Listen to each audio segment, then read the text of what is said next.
Hey guys, what is up? NYK31 here, Madden 19. This is actually my first head-to-head game.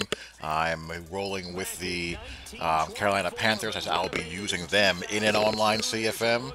And I'm playing an online CFM opponent, Mr. Cody Martin on Twitter. He's using the Bears and basically playing a lab game. He's testing out his custom playbook that he's been working on. I have not started a custom playbook yet. I'm using the stock Panthers playbook on offense and defense. I haven't even set audibles yet for the playbooks for the teams. So, again, we're just first week of the game, getting a feel for things, and I want to see what I can potentially do with this team. And one of the things two things have pretty much made themselves apparent right off the bat with the Panthers. Even playing against a CPU, these dudes do not cover whatsoever. I got a bunch of defensive backs with the best ones have ratings in the mid to high 70s as far as the corners are concerned. The safeties are atrocious. Mike Adams is my best overall, coverage defensive back as far as zone coverage is concerned, but he's not very physical. And yeah, coverage with them is a bit of a challenge. I'm trying to see what coverages I can play with them, what I can't. I find out very quickly that they cannot run a lot of match cover 4. They just aren't good enough to do it, safety-wise especially. I'm actually going to go through their ratings right now. James Bradbury, 78 overall. So we have James Bradbury, Kayvon Seymour, Ross Cockrell, Captain Mutterland, the rookie Donta Jackson.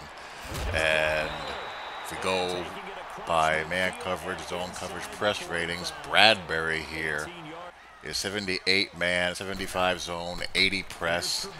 Kayvon Seymour, 78 man, 79 zone, 79 press. Ross Cockrell, 74 man, 78 zone, 79 press. Captain Merlin, 71 man, 74 zone, 73 press. You see a common theme here. Donta Jackson, the rookie, 81 man, 72 zone, 75 press. I'll probably end up throwing him out there right away. Why not, really? And the safeties, Colin Jones.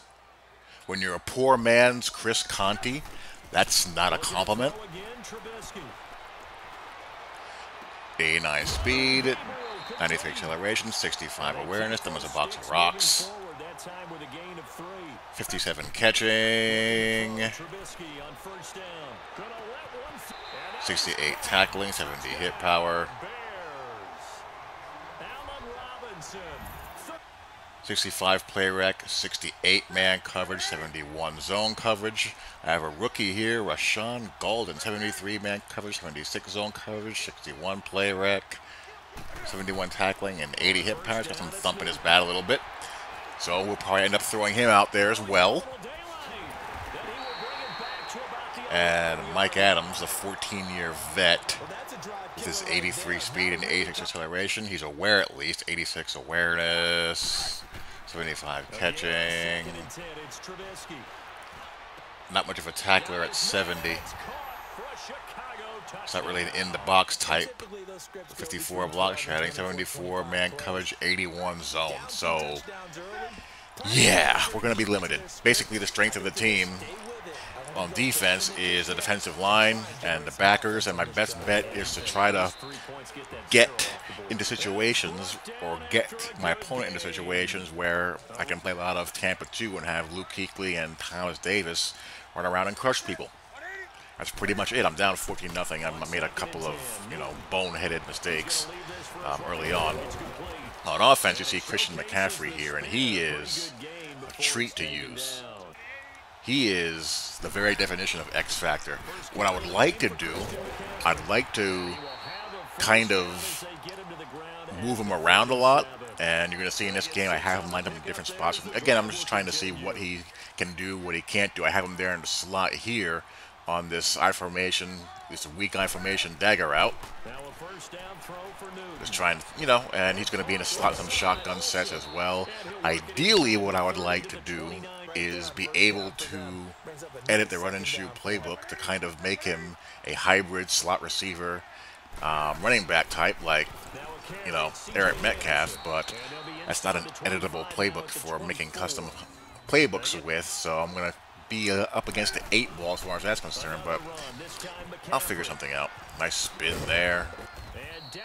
So I'm trying to march here and get myself stabilized. The line is mediocre. I mean, the right side of the line is okay. The center is pretty, decent as we run the QB power here out of gun doubles. Gun doubles, QB power is back. I should have never left to get Cam down to the 3-yard line. And when your best power back is your quarterback, what do on 3rd and 2? You run heavy package QB blast and get the first down. They're not too great at pass protection, the O-line, but they can run block pretty well on the right side.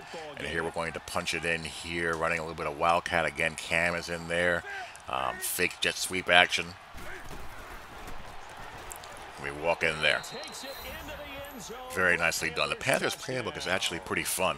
It'd be even better once all the option types work, as far as the inverted veer especially. The zone read game this year is a little bit weird because the ends, they crash so aggressively. Even when you're running standard run plays like power and inside zone, outside zone, the backside ends, they really crash hard. It's not as, debilitating to those runs as it was last year, but it's still, present enough to be annoying. And when you're running zone read, it's tough to get a give read that you can trust. And sometimes when you get a keep read, he's kind of in between crashing on you and the back, and he's able to kind of do both. And here's the play that said, you know what, no more match quarters or cover 4 palms for them. They just can't do it. Look at the separation there. Just crazy. They're not very good. But Luke is. Luke gets the INT, and that's what I need to have. I may have to send 5 moving out of light to kind of force the issue, but, you got to do what you got to do. And here, I just get baited here by the curl flat. And throw an INT here on this corner out. That's not good. I know better than that. That's not good, but if you're going to be sloppy, this is the type of game to be sloppy doing. Get that out of your system, so I'm back on defense. And again, just trying to figure out what coverages I can run with these guys and just not get eaten alive. They actually do halfway decent. Probably the matchup had something to do with it. But the Bears don't really have a ton of really good route running wide receivers. They do have Allen Robinson out there, who scored a touchdown earlier, who's a problem for my guys to handle one-on-one. But other than that, it's not like Mutt where you have guys in the 90s and route running all over the place, or early in the year in the high 80s or mid to high 80s. You do have some of these teams that have guys with route running in the 70s. So if you have DBs like my DBs, you can get by here and there. But against guys who can really get it done route running wise, it's going to be an issue. I mean, there's a secondary that let Julio Jones go off for 300 yards, for crying out loud. You saw a couple of plays ago, I did get to 3rd and 18 playing some off-man cover 1. They actually held their ground pretty nicely and didn't allow too much space. I was able to get a sack, and they got some of that back, and I hold them to 3 points. Now here I'm going to run a little play action for Verts, and the days of the super linebacker is gone. If you squat, you're not getting back. I have an open space, and I'm able to hit Greg Olsen down the seam. As a breath of fresh air, boy. If you're late with your user as far as getting on your horse, your odds of recovering are not very good. I'm going to try a shotgun counter at some point, but I check out of it with that type of light box there. I'm going to run the inside zone and cut it back against the grain a little bit, gain some yards. Didn't feel like fooling around running counter there, just run it right up the gut. I like the look of this slot fade out play here. I never run it before. So I figured, why not give it a whirl? I probably could have thrown it to the square a little bit earlier, but again, if you've never run a play before, you don't anticipate those kind of things, and you chalk that away in your memory banks. And when you do run the play again, you're prepared, and you know that you can throw with a little bit more timing. That's just a part of getting reps in, and learning the playbook, learning the route releases and all of that, and you're only going to get a chance to do that when you're playing live people, in my opinion. There's only so much you can do playing them a computer. Gun bunch wide, field is nice and spread out. Got a little flood concept going. He's going to be in a straight spot drop cover 4, no matching going on. Boom, we hit that when his curl flat comes down to the flat. All day to throw with a 3-man rush. Got a good look here for a protection wide receiver screen. May have thrown that a smidge early, but no one blocks Roquan Smith, and Roquan just destroys that. So got to set up for the field goal here toward the end of the half. So I'm clawing my way back into it, 17-10. And again, you know, winning or losing isn't too big of a deal now. It's more of getting a feel for the playbook, getting a feel for the team, getting a feel for how the game flows head to head, and getting myself ready for the online CFM year, and also when I play salary cap ranked and all that good stuff. I definitely want to play on the salary cap leaderboards again. I skipped that last year. I know you guys enjoyed it in Madden 17 when I competed on those leaderboards for a couple of seasons and finished in the top 100. You guys enjoyed that, so I'm going to do that again. The content seems to be better, and I really enjoy the way the game is playing for the most part, except for, you know, the stuff I mentioned in my coverage videos and on Twitter and all of that.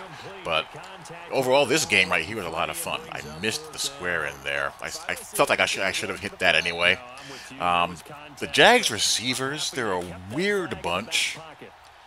They all have, well, DJ Moore is a guy who looks like he has the makings of a beast. He's got, what does he have here? 92 speed out of the gate, 84 catching, 83 short route running, 80 medium route running, and 82 deep route running. They're all in that range. Like Funches, for example, is 83, 84, 79. Torrey Smith, 82, 81, 77. Torrey Smith and, you know, DJ Moore are basically older or younger versions of each other. But they're all the kind of the same type of guy. They have very similar catch and traffic ratings, 85, 81, 83 for the top 3 different Funches, Torrey Smith, DJ Moore. Funches has 87 spec catch. DJ Moore has 87 as well, but Funches is 6'4" and can really get up there. He's a really good, you know, jump ball threat, and the catch and traffic receiver is back this year. They are back in the building, which makes Greg Olsen, you know, useful again. Not the fastest guy in the world, but he can really catch. He's got 97 catching, 93 catch and traffic, 93 spec, and if you get him one-on-one or get a good catch and traffic and spec catch guy one-on-one with a guy who he outrates, they're going to make plays for you, and that's the way it should be. No more seeing Gronk being swatted by Nickel Roby. I mean, that just can't happen. I get killed there. Jeez, that's the zone read I was talking about. So, yeah, I have some tools to work with offensively. They're not really explosive, but they're very good catching in traffic, and they do get enough separation, you know, for me to make things happen with. And Christian McCaffrey is an X-Factor type guy who can move all over the place. That was a suspect INT. I don't feel like that should have been INT. I mean, it's a bang-bang play. The guy was in pretty close proximity, but that one was suspect in my opinion. But we're going to get the ball right back as Thomas Davis just destroys Jordan Howard. Davis and Kuechly are so good. They're just hammers, boy. I mean, they can really lay it. So we're back on offense. It's the fourth quarter now, so we're down 4. Trying to score here. Lab game or not, we still want to win the game. Still want to execute well, so we're going shallow cross. And you knew this was going to be coming at some point. We get McCaffrey there in the slot. We sneak him in there. We run the bubble screen. If you've been watching me at all over the past decade, you know bubble screen is going to be a part of the game plan. And here we go with Cam on the QB power, and run that bad boy in, and they're going to be going bowling here in the end zone. So we're up 2017, and now we got to figure out how to play some dang defense with these guys, more so in coverage, and try to distort some looks and get the pass rush in there. Good route concept there. I'm playing cover 3 clouds, so I had to book over there to the deep middle. I almost got there late, and then he ran a square in underneath it. So well thought out there. We're going to throw a spy in here. He runs a draw, of course. So it gets me there. Going to try some cover 4 here. And I'm thinking to myself, please don't be passing. I mean, I still get gashed there, but with the show blitz and with these dicey safeties, that could have been a disaster if he was going, vertical. 2nd and 10, we're going to go some man 1 here, and we get Tariq Cohen wheeling out of the backfield on Thomas Davis. Thomas Davis is good, but having him run with Tariq Cohen downfield, that's not quite going to work, and we paid the price. So we're down by 4. Got to march down the field. McCaffrey in space again. Spin move, get a block. Off the races. He is so fun. Offensively, this is a really fun team. Really fun team. Nothing here. Scramble. I'm not too afraid of fumbling with Cam, so I don't even bother sliding there. Here we're going to run slot fade. If that's not there, I'm going to look square in. I see the wheel route developing. And Christian McCaffrey over the top. We take the lead again. So it's a Christian McCaffrey show this game. So with a $1:03 left, and he has 3 timeouts, that's an eternity. We're going to start out with some 2-men under here. We inside shade it. We get some good coverage there. He tries to run a stick and nod. Bradbury holds his inside position. He had the deep comebacks out there. I was shading inside, so I was sacrificing that. But luckily we get an incompletion there. There's a bubble screen. I kind of hesitated on that. I thought he might run the fake bubble with the wheels, so I didn't sell out all the way. Now here, Luke Kuechly and the slot corner, they line up in the gaps there on their own. I didn't control that, and I'm convinced Luke Kuechly, right on top of the center like that, caused the defensive tackle to break on through, damn near untouched. I did not intend for that to happen. That I'm sure causes a glitch in the protection. People have been doing that in online ranked games for the longest when they set up blitzes. They try to hover around the center and get him to be staring at you for a second before they scoot out in coverage and, rushers come in. 4th and 9, we're going to have a spy here, so we try to bracket between Luke dropping in the middle, and the dropper pays off. The big fella obstructs that, and he gets the INT, so that's going to ice the games. We go for the old, reliable, old-school cover 2 dropper. Spy in the hole, and it pays off. So we get the INT, we pull that out. Fun game. Learn some things about the team as far as what I need to do on defense, what guys can and cannot do. That's a good thing, Play to your personnel as best you can, and let your user control and play calling decide the day. Offensively, I can see myself having a ton of fun with this team. There are a lot of promising pieces to utilize, so anyhow, that's that game. I hope you guys enjoyed it. Love to hear your guys' thoughts. I will talk to you all later. Peace. I'm Brandon Gaunt. This has been a presentation of the NFL on EA Sports. With that, we say so long from Soldier Field.